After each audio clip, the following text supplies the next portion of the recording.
Hello, everyone. Thanks for joining us today. My name is Kim Bray, and I'm the Hoh Indian Tribe's Water Quality Specialist. I am co-presenting with Dr. Musa Diabat, technical expert with NV5 Geospatial. We're presenting the thermal profile and cold water anomalies in the Hoh River watershed, which we identified from a thermal infrared flight conducted in August of 2023. This project was completed through partnership between the Hoh Indian Tribe and the Wild Salmon Center. I would like to thank our co-authors, Nicole Rasmussen and Betsy Creer from the Wild Salmon Center, and Julian Kohlinger from the Hoh Tribe. Next, please. The Hoh Indian Reservation, in orange on the map on the left, is located on the Olympic coast in western Washington. Although the reservation area is only 1.5 square miles, the tribe reserves the treaty right to hunt, fish, and gather in their usual and accustomed area, which extends well beyond the reservation boundaries. The Hoh River watershed, outlined in pink in the map on the left, is a 300 square mile subset of the Hoh Tribe's usual and accustomed area. The largest tributary of the Hoh River is the South Fork Hoh River. The headwaters of both the Hoh and the South Fork Hoh rivers are within the Olympic National Park, which is shown in green. For this project, we focused on the lower 62.1 river kilometers of the Hoh River and the lower 26.6 river kilometers of the South Fork Hoh River, thereby capturing conditions both in and out of the Olympic National Park.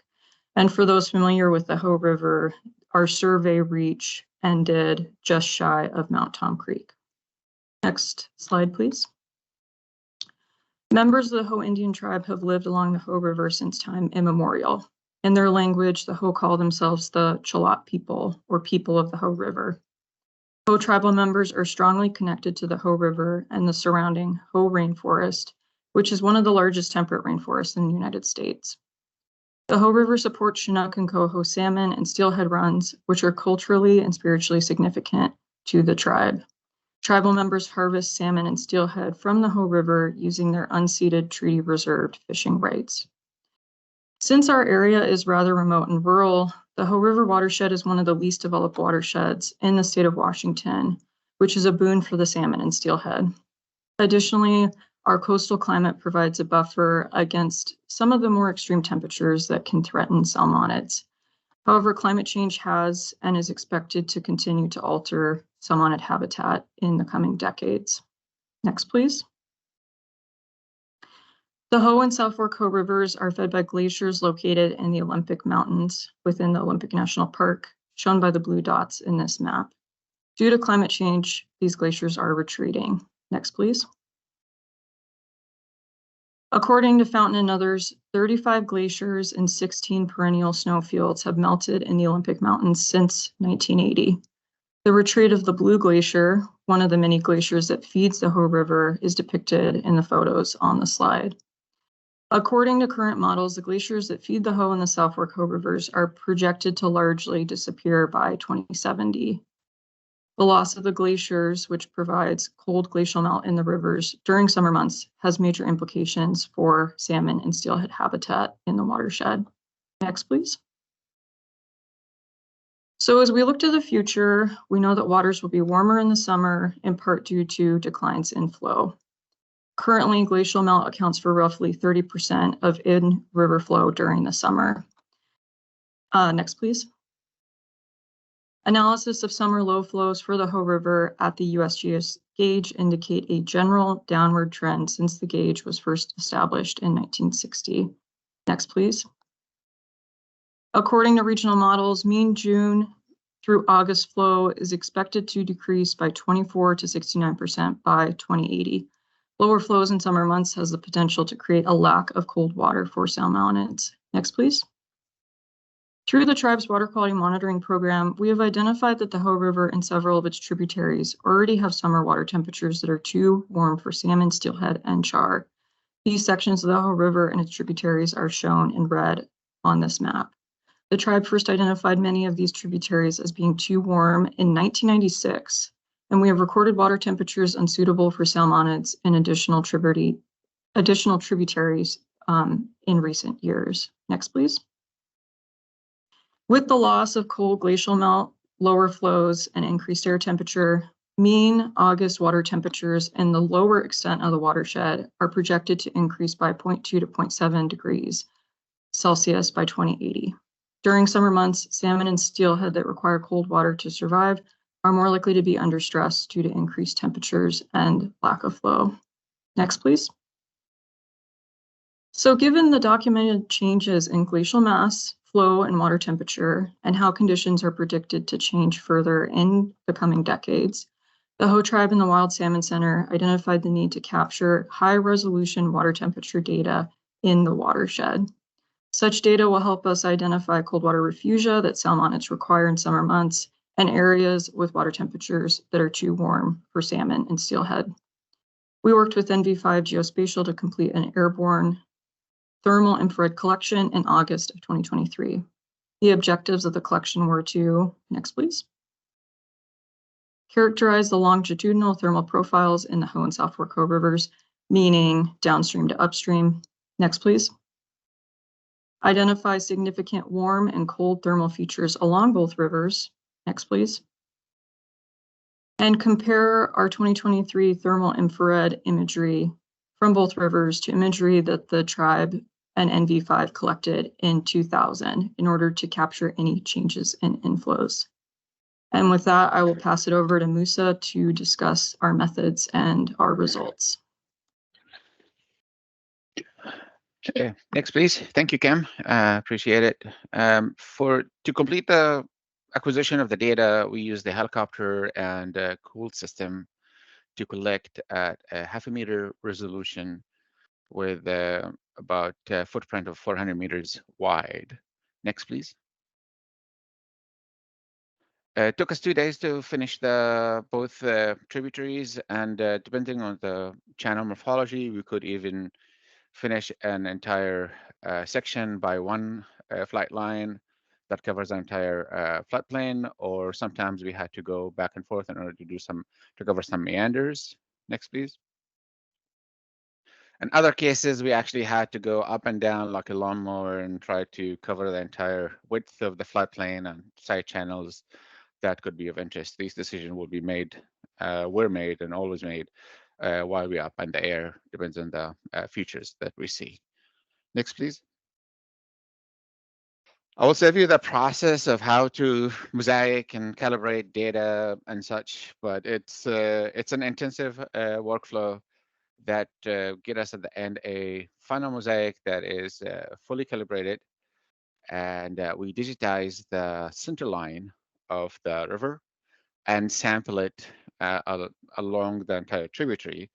And we do, depends on how much intervals we decide. In this case, 100 meters interval for all the entire 90 kilometers that we did. And we sample 10 pixels or 10 times along the center line for the length of the river in order to generate statistics about the temperature and in the river. And that's how we generate what we call the LTP, the longitudinal temperature profile. Next, please. We also manually analyze the data and look for seeps, groundwater, hyperic zones, and such, and relate that to the river kilometer, the river distance. And we also do similar statistics about these features. Next, please. Once we are done with the entire process, we can generate a profile that takes us along the river, where the y-axis in this case is the temperature in Celsius, and the x-axis is the river distance in kilometers. Upstream is on the left and downstream on the right. And for the South Fork, this plot, it shows us where the park is, the boundaries of the park towards the lower end of the river where it starts to warm up. Next, please. We identify what we call, or what's known in hydrology, the downstream warming gradient, and that is due to lack of vegetation, riparian vegetation, or high air temperature. Sometimes because we collect during the daytime, so we can identify these spots. Next, please. One more. Yeah. But we also can identify where there are drops in the temperature along the profile, and we could associate those with either groundwater upwelling that we cannot see, and some of it we can see specifically, or if there are tributaries entering the same situation like here. Other than the plot line that shows the temperature along the river, the triangles, the red triangles are tributaries entering, and the black dots or diamonds are locations where we have groundwater, hyporheic, or springs feeding into the river. Next, please. For the main stem, main channel, we had to chop it into 4 different blocks, and the lower end of the river, which is between river kilometer 0 until almost 25, was collected in 1 day, and the rest of the river was collected in the following day. And we have some differences in temperature. This is normal for temporal differences, depends on the climate, depends on the weather conditions, if there are more clouds, less clouds, and air temperature as well. And similar situation like South Fork, we can identify where we have more seeps, where we have tributaries coming in, and correlate those with the changes in the river temperature and the long temperature profile. There are some tributaries that are warmer, others that are colder. That's almost normal, but we also can help out with the analysis to give correlation with other features and other surveys. Next, please. Thanks, Musa. So after comparing our results from 2023 to those from our 2000 flight, our major findings were, next please. Jackson and Twin, which are 2 creeks located in the Olympic National Park, and Dismal creeks are consistent cold water sources for the Hoh River. We identified these creeks as significant cold water sources in both our 2000 and 2023 flights, so those are pretty persistent. Next, please. The South Fork Hoh River and Winfield and Castle creeks were warm water sources for the Hoh River. On average, the water temperature in these tributaries was 2.1 degrees Celsius warmer than the main stem. And Winfield and Castle creeks are both located outside of Olympic National Park. Next, please. The influence of cold and warm water inflows into the Hoh and South Fork Hoh rivers was greater in 2023 than in 2000. Next, please. And similarly, we detected more significant thermal features, again, those are the seeps and groundwater sources, along the Hoh River in 2023 than in 2000. Next, please. So how can we use these results to protect and improve habitat in the Hoh River? Next, please. First, we can consider restoration opportunities that increase the amount of cold water refugia available to salmonids.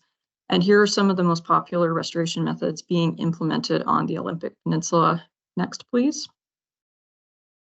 Next, properties with cold water refugia should be protected, particularly those along Jackson, Twin, and Dismal creeks, which we identified as significant cold water sources. Again, Jackson and Twin creeks are located in the Olympic National Park. And then next. And finally, the Hoh Tribe is invested in conducting research that assesses the status of salmonid habitat, both in terms of quality and quantity. We are continuing our water quality monitoring efforts, which began more than 20 years ago. And the tribe also recently partnered with USGS to begin a study examining sediment dynamics in response to glacial retreat within the watershed through assessment of elevation and plane form change. Next, please. So with that, I would like to thank the Wallace Research Foundation and NOAA, who funded this project, and the Hoh Tribal Business Committee for their support. If you have any questions that we don't get to, please feel free to reach out to myself or Musa. Thank you so much. Really great presentation. Applause coming in. We already have a question for you. Did you look at logging relative to water temperatures in the Hoh River Basin? So for this study, we did not. It's worth mentioning that the upward trend in the South Fork Hoh River that Musa pointed out did happen as you move from the Olympic National Park into lands that are managed for industrial logging. And the Hoh Tribe also in the early 1990s had a series of reports come out where they did find that water and air temperatures in the Hoh River watershed were warmer in locked basins than unlocked basins. So we didn't quite touch on that in this project, but that has been proven before by the Hoh Tribe. Very interesting. Thank you. Thank you. It was good to see how you had looked into groundwater, how that had. Did you, just curious, were you especially surprised at any particular area in your study? Anything jump out at you? I was surprised that Winfield Creek was one of the warmest sources to the Hoh River. People who are familiar with the watershed likely know that the salmonids actually like Winfield Creek for spawning. So regardless of the water temperatures, salmon and steelhead like Winfield Creek. And my speculation is because there are gravels that they need for red development in that creek. So that was one thing that was surprising to me. Interesting. Someone's asking, are there any engineered log jams in the Hoh you could look at in this survey? Great presentation. So actually, in the past couple of years, Western Federal Lands installed multiple engineered log jams with dolos, which are giant cement kind of jacks. And it's only, I believe, the second time that that's ever been done in Washington in a large river. And they were mainly placed in the river in order to protect the road going into the Olympic National Park. So I haven't had the chance to zoom in and see what the thermal profile and temperature is right along those engineered log jams, but I'm interested to see if they're creating cold water habitat or if there's much of a difference around those. Oh, great. Thank you for your research and presentation. Good luck to you.